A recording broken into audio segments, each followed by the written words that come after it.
What's going on, everybody? This is Afro Think Tank, and today I want to talk about the unity among African people and how we all of us African people in our respective ethnic, cultural, religious, and linguistical bubbles consistently complain about the same thing, right? And the reason why I bring this up because I was watching I was in the Ghanaian YouTube sphere, right? Where, you know, in the circle of the Ghanaian YouTubers, they were talking, and they had a couple events where that YouTubers get together, social media influencers get together, and Wode Maya was doing some Q&A on his channel, and one of his subscribers said, "Hey man, when you gonna get together and do another one of those things with the, you know, the Ghanaian YouTubers, right?" And you can see Wode Maya, he was just like, I can't. He said he wasn't doing it again. He can't do it no more.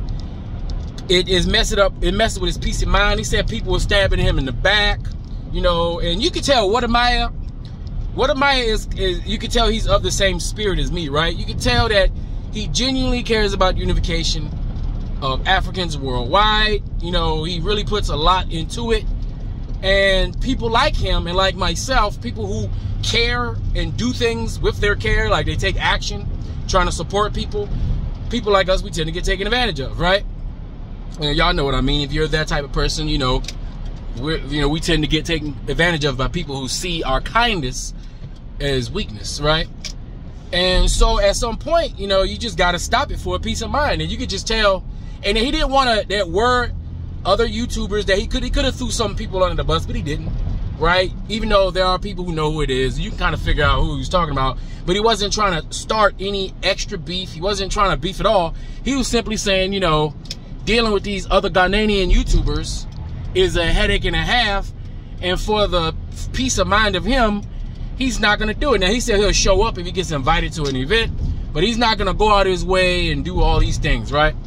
And so as I'm going down the rabbit hole, so now I'm clicking videos, and I'm all up in the Ghanaian freaking, you know, YouTube black sphere, right? And I noticed one thing. I said, you know what?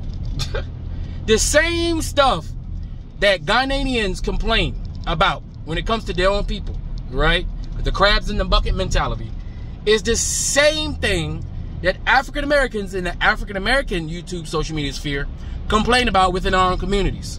We complain about how, and you hear O'Shea say it all the time, right? O'Shea always say, it's hard to work with other YouTubers. It's hard to work, well, because people is a crab in the bucket mentality, right? So, you know, somebody's always looking to either use you, you know, to gain, you know, something, you know, but it's not a mutual thing. They're not really your friends. They're not even your colleague or associates. They just simply temporarily using you to get whatever they want, right? And then they'll throw you under the bus, right? And we're in this culture where we got this thing where this clout chasing thing and this beefing thing where everybody thinks the easiest way to come up is just to find somebody to beef with, right?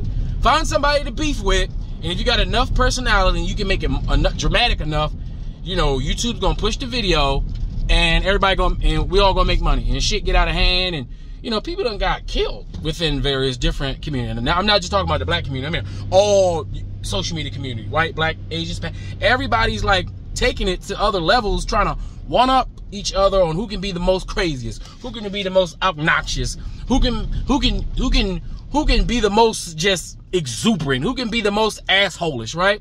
And before you know it, all of these circles will just get more and more toxic, right? Like people used to watch for certain reasons, you don't even watch them no more because everything about them is toxic because they've been poisoned by the algorithm. Because now the algorithm is telling you what to talk about, right? They're telling you, hey, talk about this, we'll give you money. You talk about this, we're not gonna give you money, right? But I noticed that in the black sphere, even in the Nigeria, like that, when I go into the Nigerian sphere, right? The Nigerian social media sphere, right? You got a bunch of black Nigerians, right? Social media guys, they on there beefing with each other. You know, they're on there talking trash to each other, not unified, right? And then they get on there and they complain about how they're not unified, right? And every black Ghana, the reason why I like to say Ghana, Nigeria, and African Americans, because we are the three brothers and sisters, right? We're all the same exact right, people. Now, I see the same issues in Uganda, right, with King Ganda. They be talking about it over there. They talk about it in South Africa. It's this, no matter where you find black people, right? And I'm not saying that the beefing and all that stuff is something inherently that black people do. That's what everybody's doing on the internet. Everybody's finding a reason to beef with somebody, right? Like, everything is fake.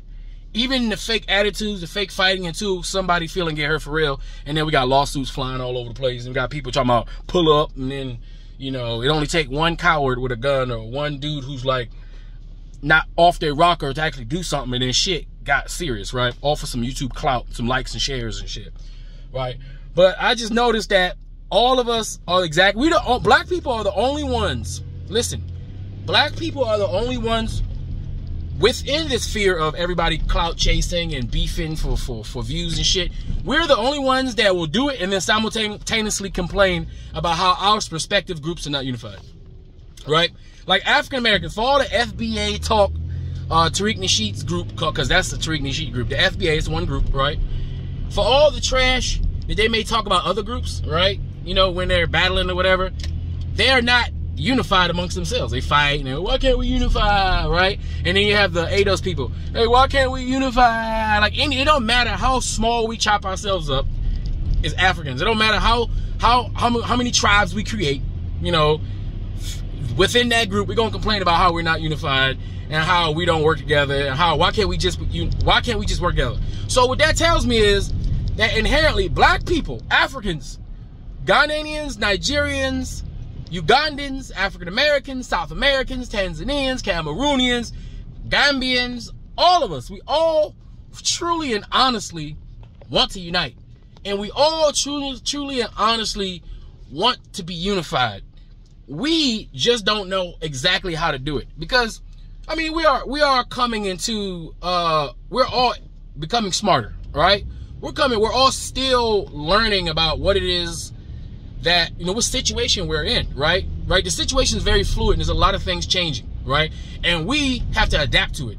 You know, technology's changing, society's changing, right? Access to each other is changing, right? Now, Africans on the continent has just as much technology and capability to put out the same quality works as any African American, right? Everybody is like catching up with this new technology and everybody's trying to make their mark.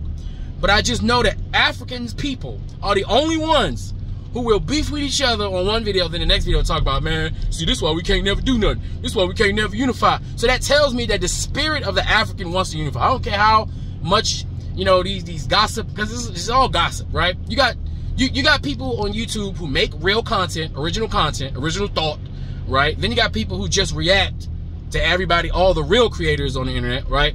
Then you got the ones that just beef with the people who are reacting to all the creators, right? So you got the actual YouTube creators, right, who actually create original content from their mind, whether they're creating original thought, you know, or talking about a particular issue. Then you got then that's just one category. Then the next category, you got your reviewers, your reactors. Those guys don't create content really.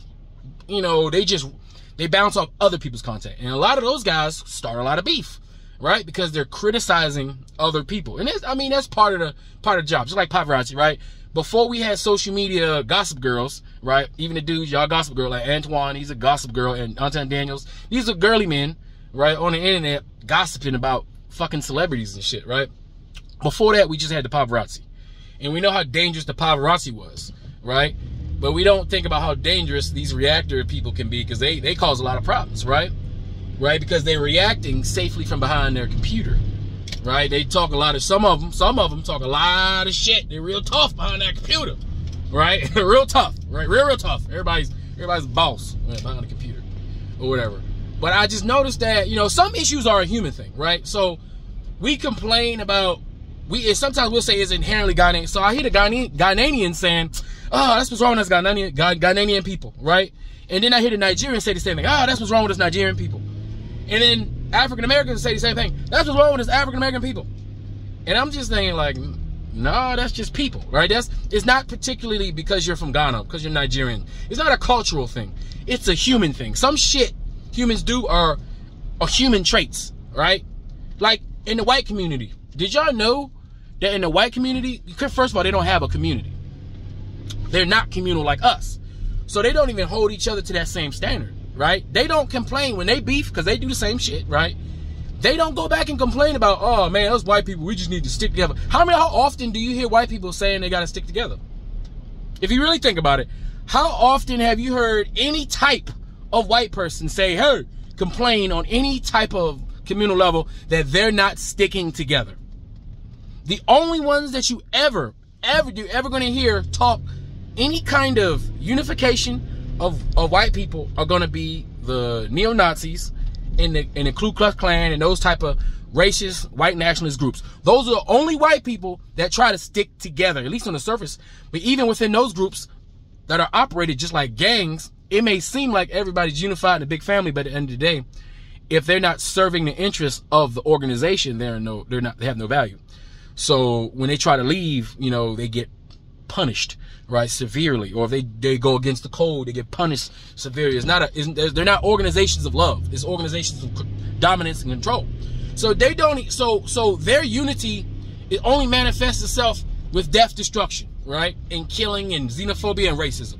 That's how they do it. They don't even have a regular white community that stick together. Even their flower power, peace, love, happiness, you know, those are all individual Europeans.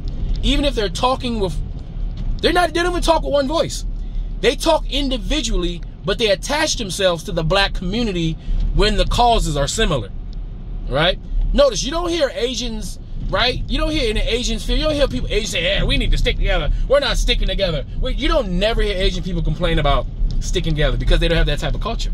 It's dog eat dog out there. And I don't mean, everybody eats dog. Dude, Africans eat dogs. Like Nigeria, they eat dogs in Nigeria, okay? Let's keep it real. I mean, black people eat dogs everywhere, all right? Just in America, it's a stigma in America. But it's a dog eat dog world over there in the Asian world. They're not communal like us. So, you know, and then they hate each other too, right? So Asian people within Asia, right, the various different types of Asians, they got issues with each other. They hate each other, right? They got a lot of hate, a lot of historical hate. There's a lot of death and destruction within the Asian community, and they're not letting a lot of that shit go. Just like you got some African Americans that, like, you know, that blame Africans for, you know, them being over here, you know, which I kind of understand the sentiment a little bit, but that's only because they have a lack of context. They don't realize that their ancestors are both the enslavers and the enslaved. It was a tit for tat. Same way it happened to Native Americans. The Native Americans defeated themselves via the tricks of divide and conquer the Europeans. The Europeans did the same shit to everybody. So if you still mad at some Africans for one or two coons selling us, you know, down the river to the white folk, you know, but you still standing there and working with and marrying with white people, like if they ain't had shit to do with it, you know, you just need to elevate your thought process, you know, but they don't have community. That's why everybody attaches to our community. Anytime there's a movement or a message that the overall people want to push, right? That's why all other communities attach themselves to us, because we move, but whether we like it or not, whether we believe it or not, whether we can see it or not, because we're so close to each other, we actually move like a unit. We move like that, like a community, good, bad, or indifferent, right? And people attach themselves to us. So I really just made this video just like, look, no matter whether you from Ghana, Nigeria, America, if you black, you African, we're very culturally, the veil of separation between us culturally is very thin. We can almost see through that shit, like literally. The veil of the differences between the culture, all of our cultures is paper thin, almost translucent.